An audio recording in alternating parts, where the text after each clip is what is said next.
Amigas y amigos de todo el Ecuador, tengan ustedes muy buenas tardes, bienvenidas y bienvenidos al programa. Iniciamos aquí Adán Cineva a través de la gran señal nacional de Sonorama. Les saluda Giselle Echeverría.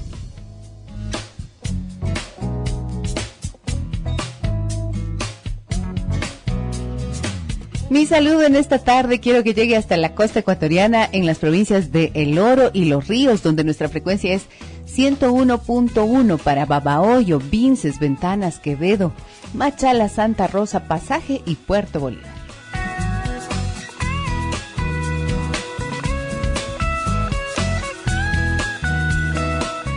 Iniciamos con música de Joaquín Sabina y Sin embargo.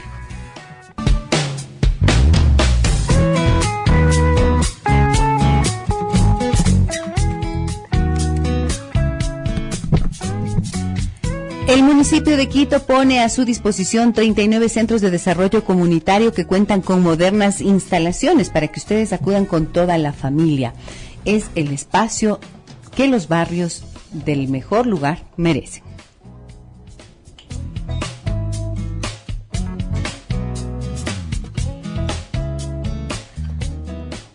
Ayer no tuvimos programa.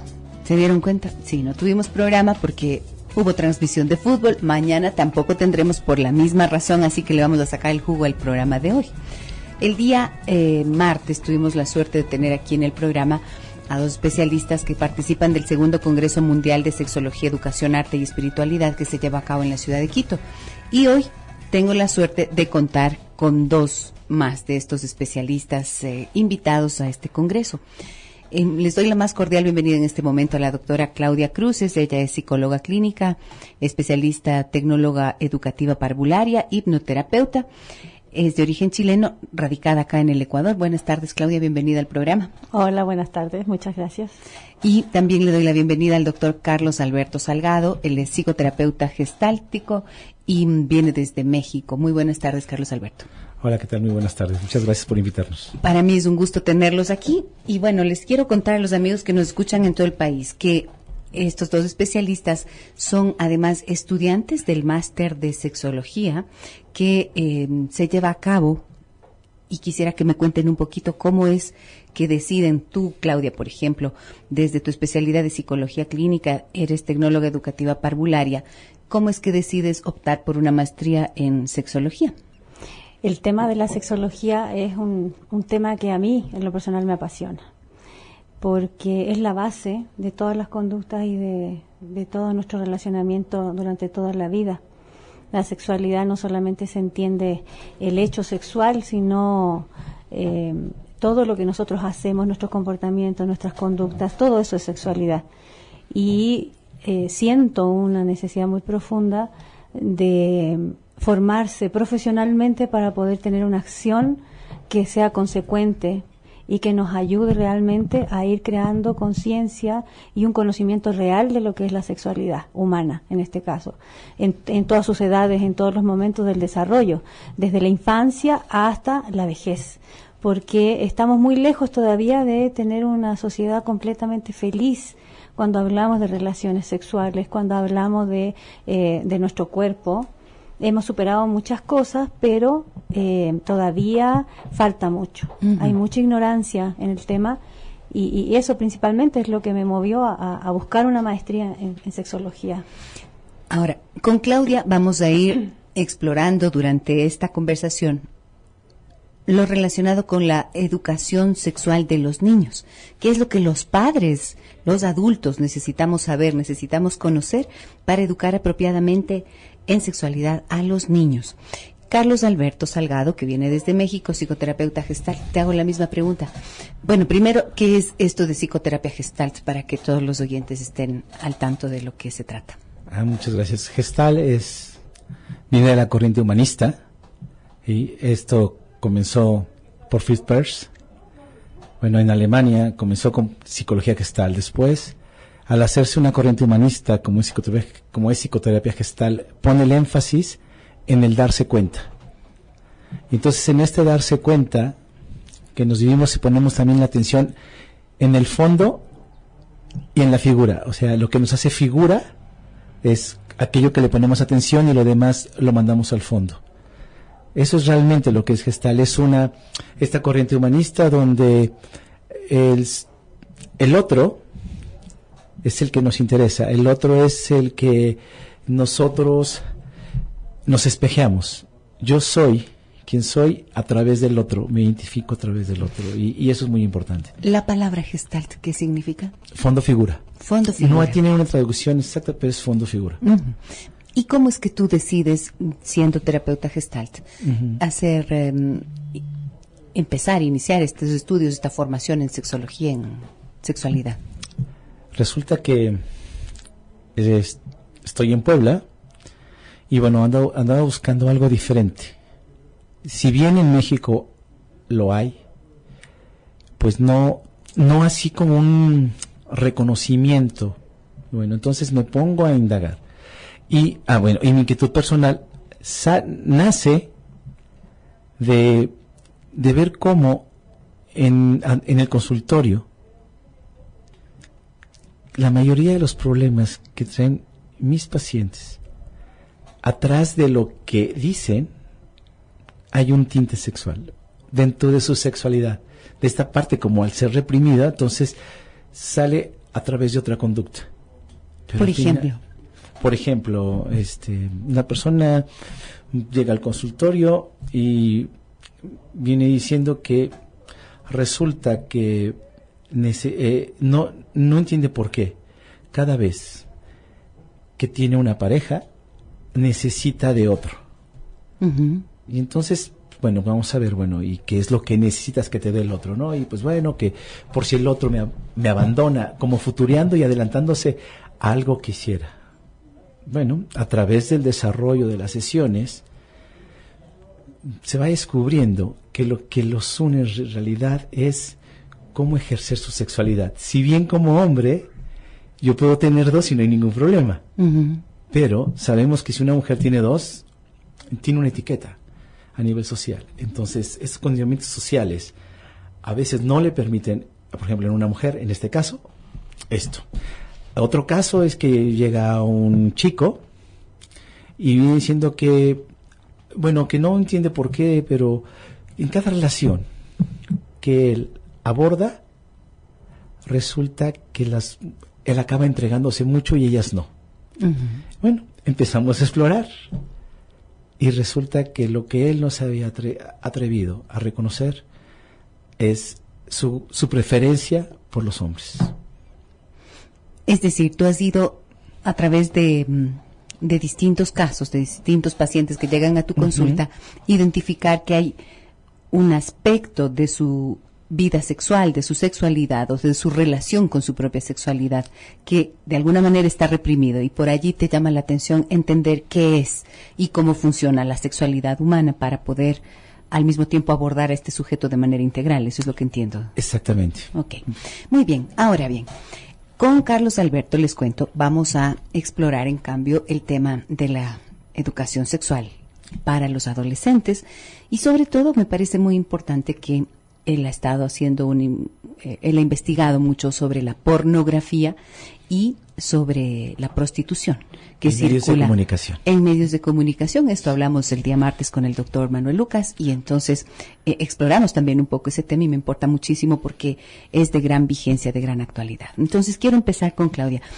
¿Qué es lo que tú, dentro del desarrollo que has hecho, porque es parte de la ponencia que tú tuviste acá en el Congreso, planteas como relevante, como importante para que los padres, los adultos sepan acerca de lo que es la educación sexual de niños?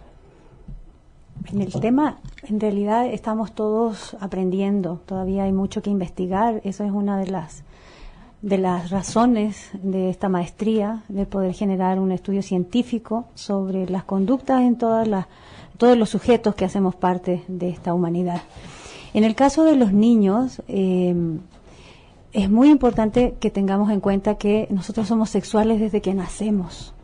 Desde el momento en que tenemos piel, estamos hablando de que somos seres que sentimos.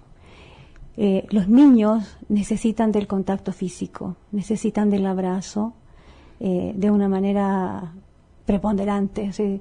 Eso es clave en el desarrollo de los afectos, es clave encontrar figuras de apego que puedan dar al niño la seguridad, representarse en todos sus ámbitos de socialización cuando recién comienzan y desde pequeños para transmitir. Está comprobado que niños que reciben afecto, es decir, que se les toca mucho, que se les canta, que se les conversa, pero principalmente el masaje, el abrazo, el tocar, son niños que llegan a tener niveles más altos a nivel de inteligencia.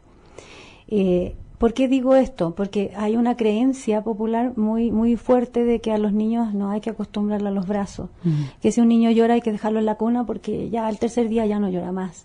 Sí es cierto, ya no va a llorar, pero él va a quedarse con una insatisfacción en lo que es su demanda en términos de afecto. Entonces a los bebés no hay que dejarlos llorar, a los bebés hay que cobijarlos, hay que tocarlos, abrazarlos, acunarlos, ¿sí? Que sientan el calor. Y a la medida que vamos creciendo, nosotros no es que perdemos eso, muy por el contrario, esa necesidad de sentir nos va a acompañar el resto de la vida. Ahora, esto que tú estás mencionando, alguien que escucha podría decir, bueno, pero ¿y eso qué tiene que ver con sexualidad?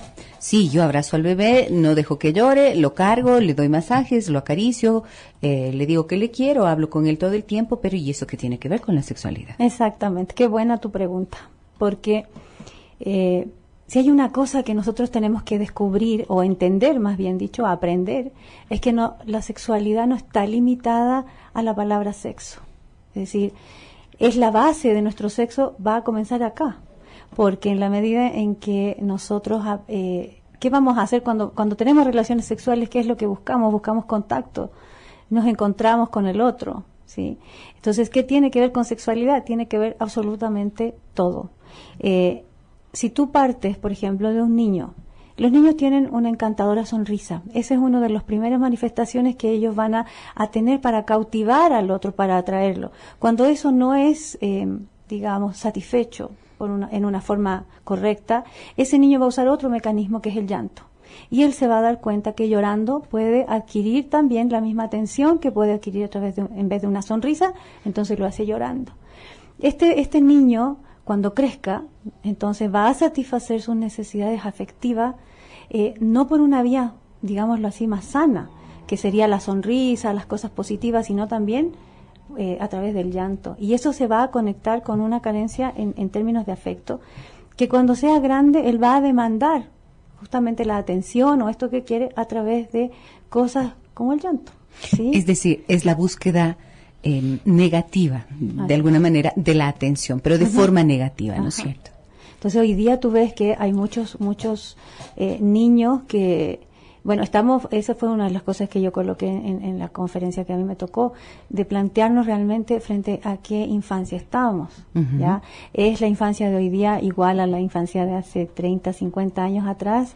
Absolutamente, no, la infancia es la misma. No. O sea, la infancia es la misma, pero las manifestaciones en conducta son absolutamente diferentes. ¿Cuáles son las diferencias más importantes que tú puedes señalar? Primero, hay una fuerte intromisión de los medios de comunicación en todo lo que es nuestra vida. Entonces, se ha generado los niños, todos nosotros somos consumidores de sexo en la televisión, en la música, si tú escuchas las letras.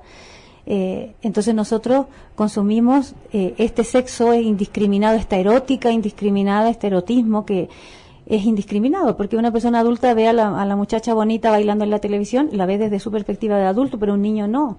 Un niño no tiene parámetros para poder discernir, para poder decir, esto es una exageración, las mujeres valen por lo que son, no están siendo un objeto de comercialización.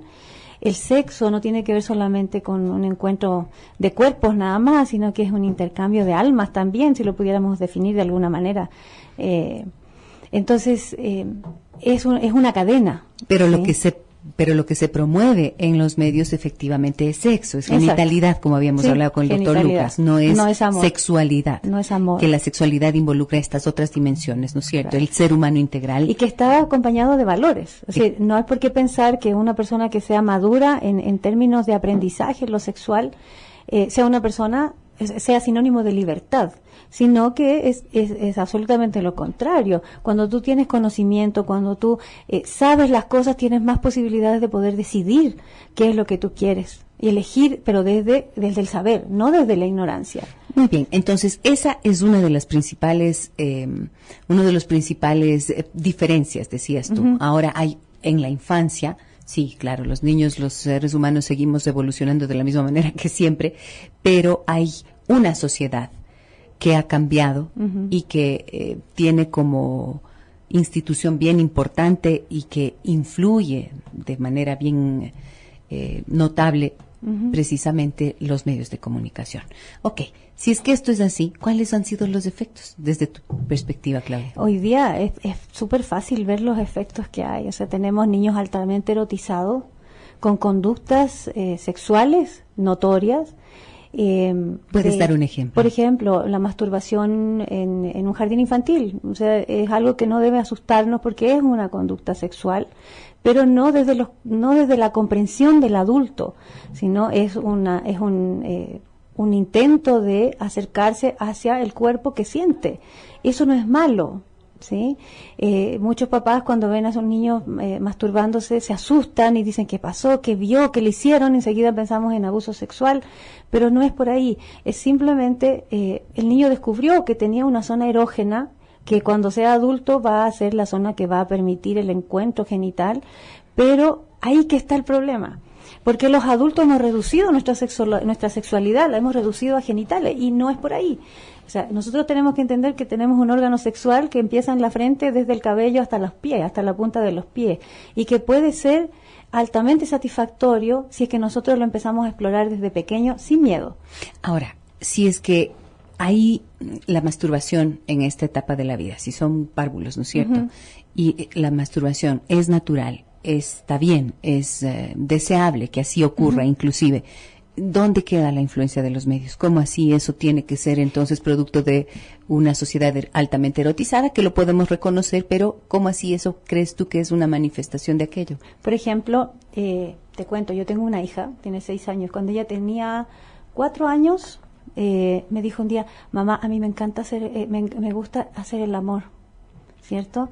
Entonces, bueno, en mi casa, mi marido es médico, entonces sí podemos abordar estos temas con naturalidad, ¿no? No nos espanta, pero yo me preguntaba qué pasaría en una casa en donde, entonces, ¿cuál es el contexto? ¿De dónde sacan los chicos una serie de palabras, por ejemplo, de modos de baile, la forma en que, por decirte, se desvisten?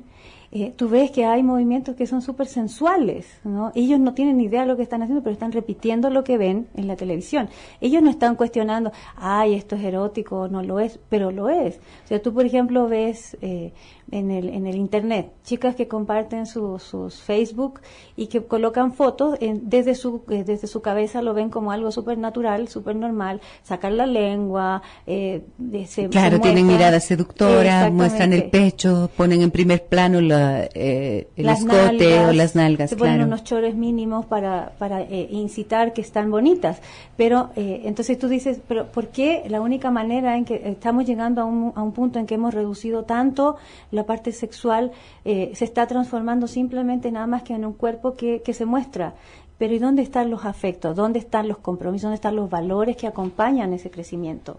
Tengo que irme a una pausa, amigas y amigos. Ya está planteado el tema. Si ustedes quieren, pueden participar con nosotros haciendo preguntas al 9098 o al 243-9231, si es que así ustedes lo desean. Volvemos enseguida.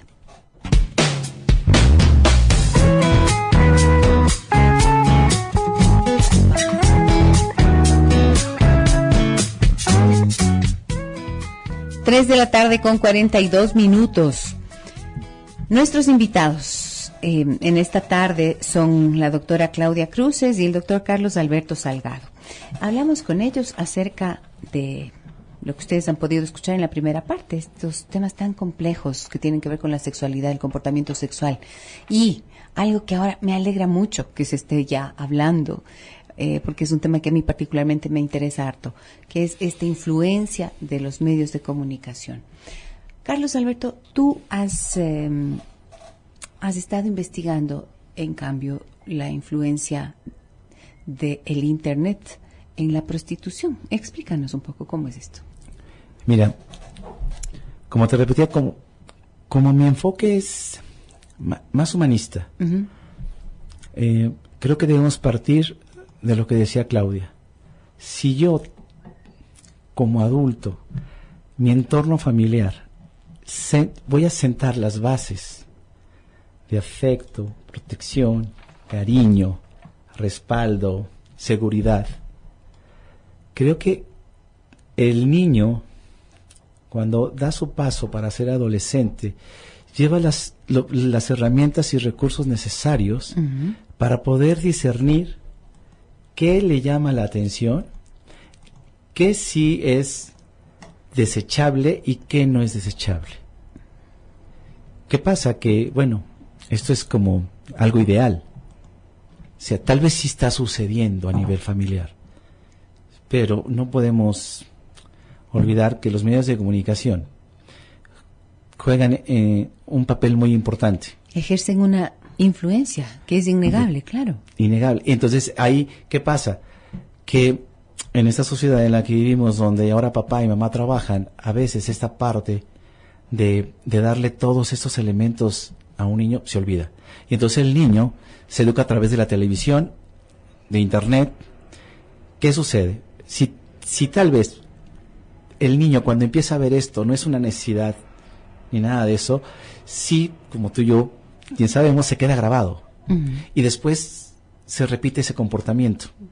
Entonces, ese vacío que tal vez ha sido generado por otras necesidades, donde los padres tienen que trabajar y salir y todo eso, que le generan un vacío. ¿Dónde lo va a cubrir? Pues en lo que más llama la atención. Y si es vía internet, pues vía internet. Y si empiezan a hablar sobre algo sexualidad, pero no la sexualidad como la acabamos de entender ahorita, que nos explicaba Claudia, sino más genital, ¿qué va a suceder? Va a haber alguien que va a ver con su necesidad. Y entonces desde ahí, él se va a sentir atendido, querido, aceptado y acompañado. Y entonces lo va a ver como algo, para él, normal.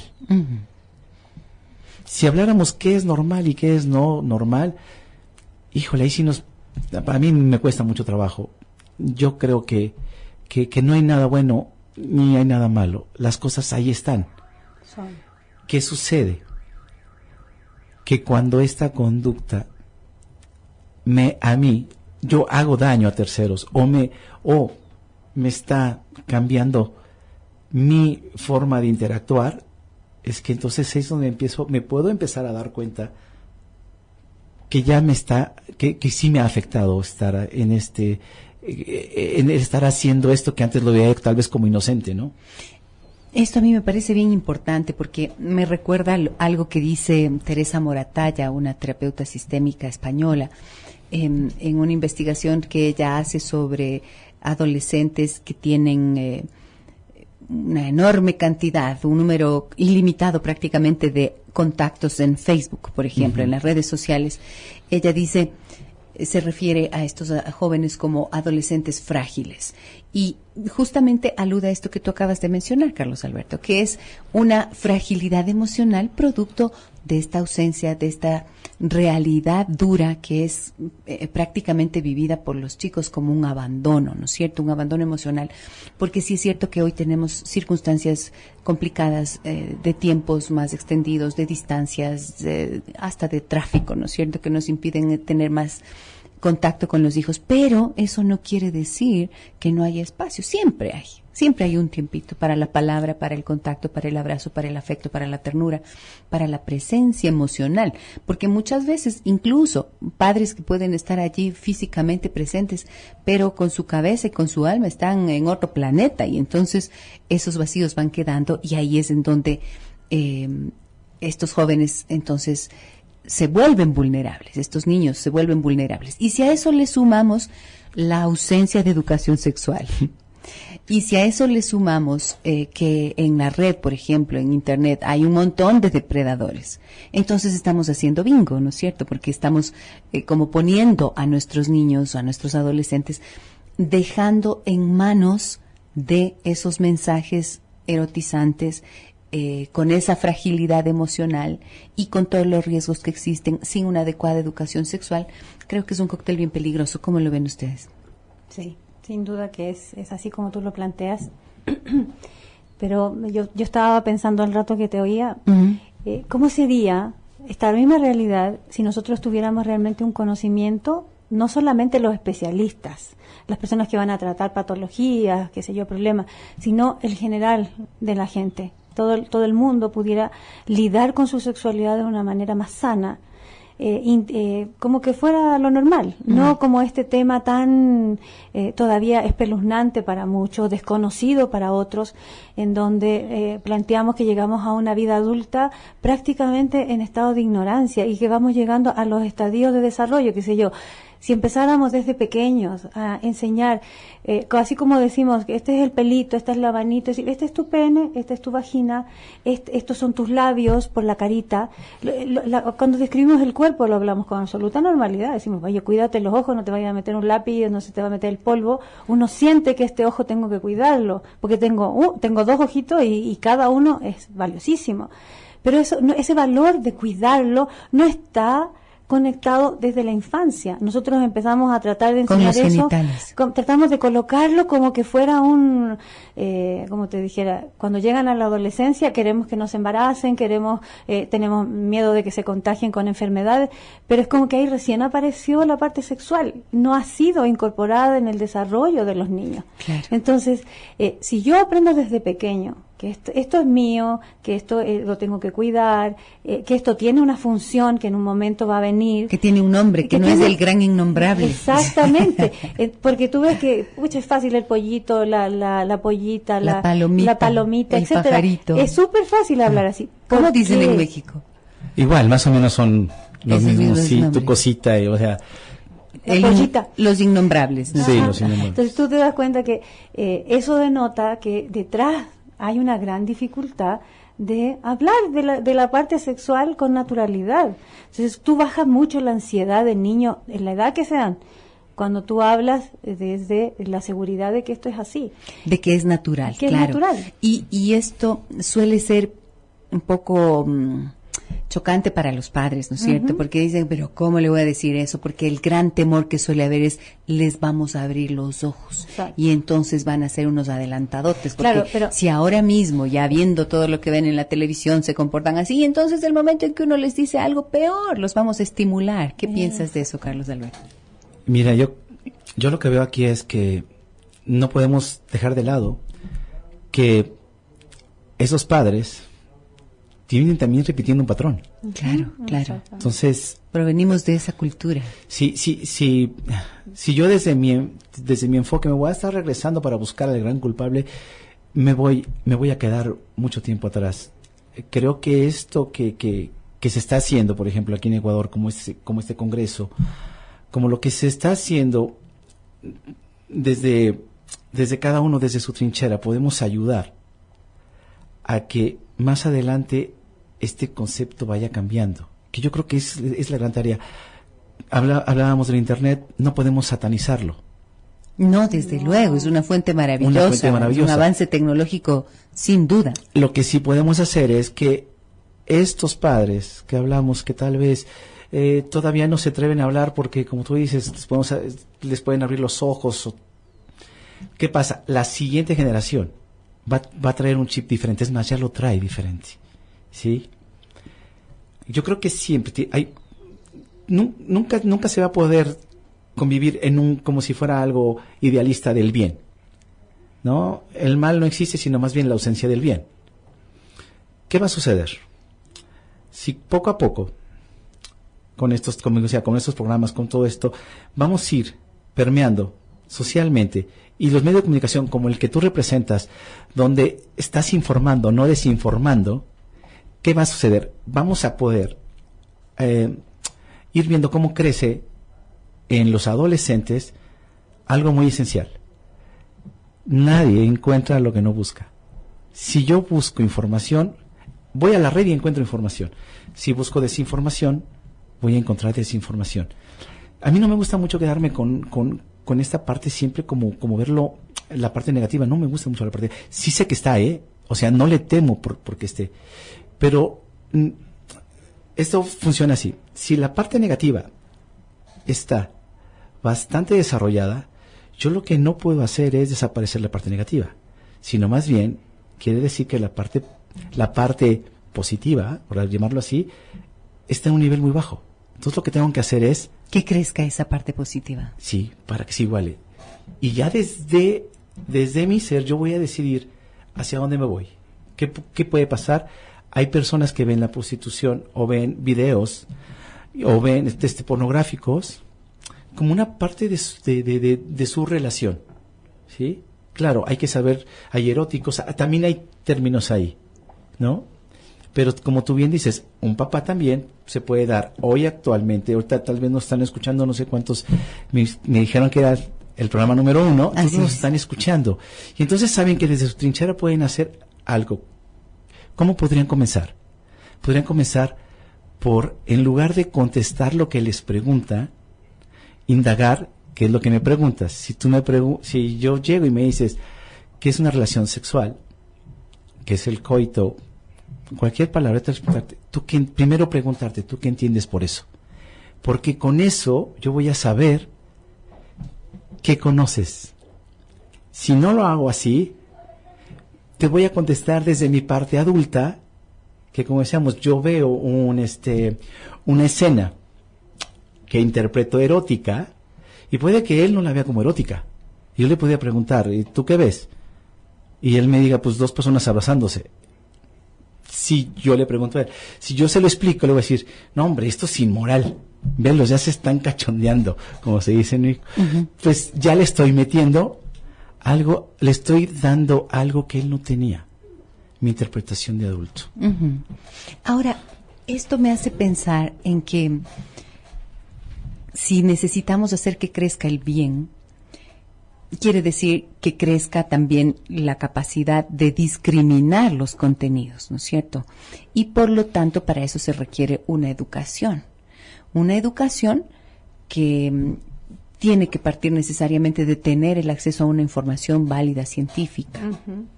Porque de lo contrario, lo que nos está ocurriendo es que un poco ese mal o esa ausencia de bien crece o es tan grande ahora mismo, porque si los chicos reciben solamente ese tipo de mensajes, pero los padres dejan de dar su mensaje formativo, entonces los estamos dejando en manos de ese mensaje. ¿Qué piensan de ustedes? Ahí va. Acabas de decir algo y no me gustaría entrar en una Juan Miguel, que nos acompaña también y que viene de México, me gustó mucho lo que él pone en esto sin entrar en una polémica. Hablamos de educación sexual y él propone reeducación, porque si hablamos de educación como si no existiera la educación, y acabas de decir algo, los padres desde su entorno dan una educación. No sé si sea la buena o sea la mala. No la adecuada o la inadecuada. La adecuada y la inadecuada. Pero ¿qué pasa? Después, más adelante, con el contacto social, viene otra parte de información que se va a adherir a la que ya tiene.